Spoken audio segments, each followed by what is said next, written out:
Hello, hello, hello. What ho!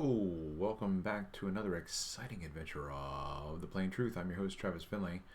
So I'm doing some reading in this article, which is a bit frustrating because it's not very clear, and I've got to just take my time breaking it down. What I find really interesting with no qualification, here's the abstract, okay? Here's the abstract. Two unusual forms of inferior mirage are observed and photographed at Halligan Sea, with heuristic analytic functions for the temperature profiles, numerical integration of refraction, differential equations on a flat Earth is performed. The simulation shows that a double inferior mirage can appear if a light wind carries hot air from above dry sandbanks in the mudflats.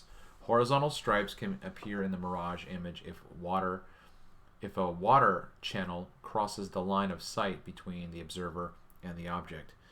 But here, it's like they almost have an insider's language. Like, he doesn't qualify this. So anyone who's reading this in the Optical Society of America back in 1998, they knew what was meant by a flat Earth.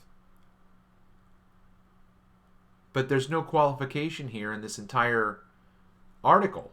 It's just a term that seems to have no need to be qualified. And I think he says it again later on in the beginning. But what I want to look at right now is something that I'm working through in terms of talking about this. So I'm going to read this part here.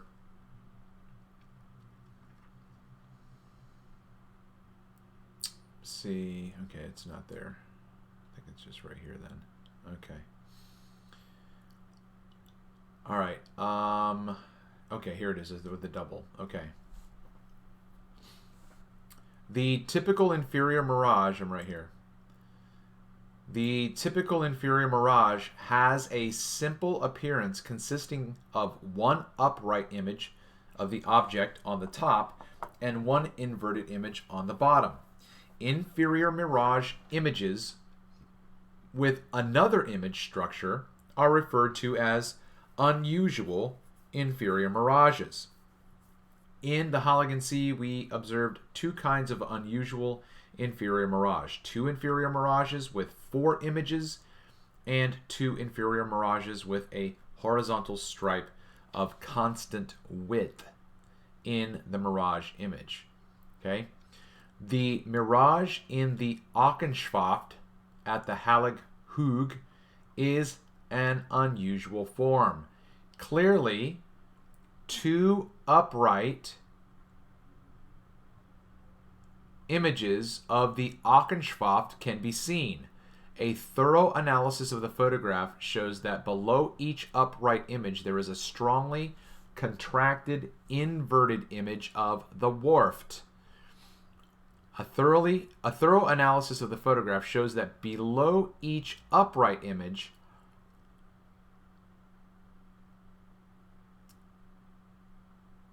there is a strongly contracted inverted image. In this paper, this form of mirage is referred to as a double mirage. Instead of an unusual inferior mirage, he just calls it a double mirage. Okay, so what I want to do right now is get this right in the middle, right there, okay?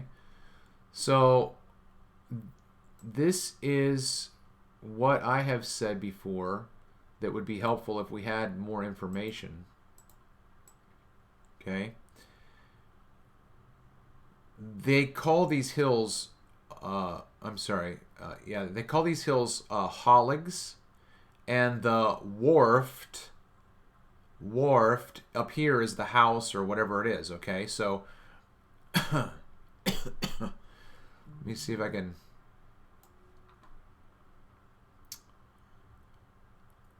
I don't know how I can do this for you.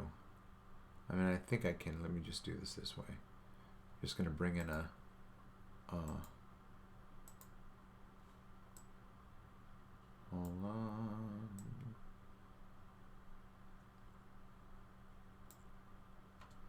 Okay, this is just a makeshift, okay? This is to show you where the physical upright image is, okay?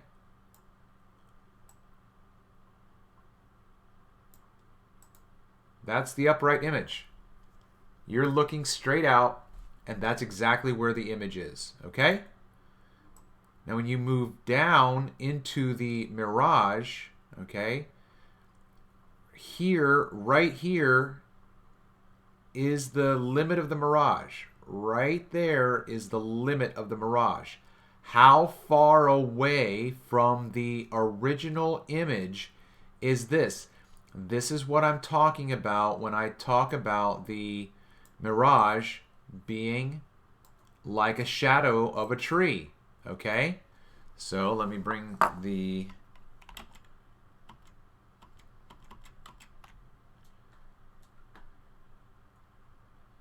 Let's see if I can do this. What if I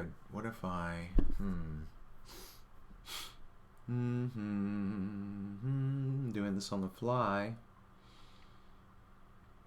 because I want to be able to manipulate it in here. So what if I just if I add in an image,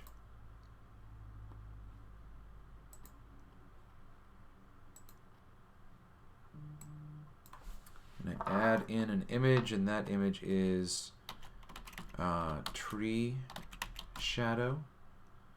Okay, tree shadow.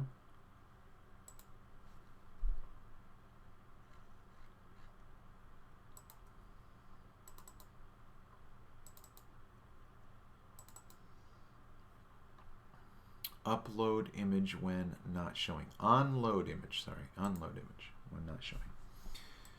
Okay, so just real quick. Here's my thesis.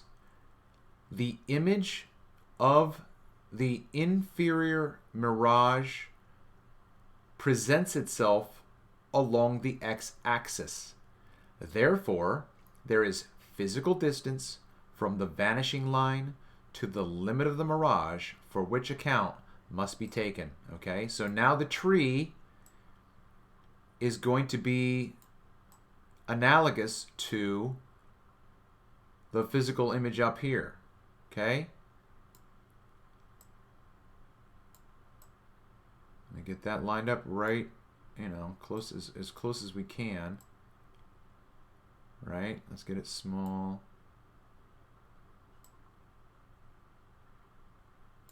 See how that looks. Probably just a little bit right there maybe, okay? All right, so let's see, I'm gonna drag this up now and get it above the tree shadow. Okay, now the mirage here is analogous to the shadow of the tree. This shadow moves from the tree toward the observer. This mirage is presented toward the observer. So this location right here where the mirage ends, to me, that could be 3 miles. That could be 5 miles. I don't know. It could be a mile. But part of this analysis has to do with knowing where this apparent horizon is, because the apparent horizon is created by the mirage, and the mirage is obstructing physical ground, just like if this were a shadow. If this were a shadow, you'd have no problem understanding that the reason why you can see the shadow is because there's a surface upon which that shadow is being presented and you can see it. Okay, it's the same thing here. Same. This is the same. Okay? So what the article is talking about is right here. You have the physical land above, right here, And then you have the mirrored image right here. And then underneath this, you have the sky. You see that sky right there? That sky is this sky. That means all of this right here, all of... I really wish this thing would have more... Ha ha ha ha ha ha ha. Okay? This reflection of the sky, that's a mirage. Okay? You don't have a problem understanding that because you have a contrast here. But let's pretend there was no landscape here at all. And all you saw was ground, ground, ground. Oh, apparently the sky. And then up here is where the mirage would stop and the sky would kick in. You wouldn't know. You would not know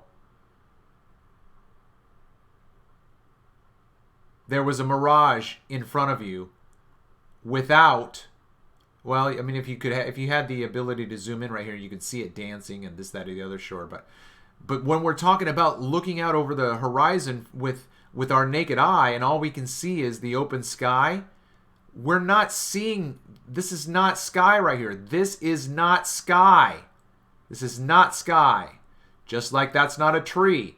Just like that's not the house. Just like all of that, okay? This is very, very simple. Now, how many... He wants to put more than one image in here. And I suppose that that's possible because you have the sky mirrored here and the source here. And then you have another dark image here, but there's no dark image up here. So it seems to me that he's saying that it's folded over twice on itself. That, to me, would speak of the fact that we have a crazy amount of distance here. Crazy amount of distance. That's what would happen if you could have enough of an angle to see the entire reflection, entire mirage, okay?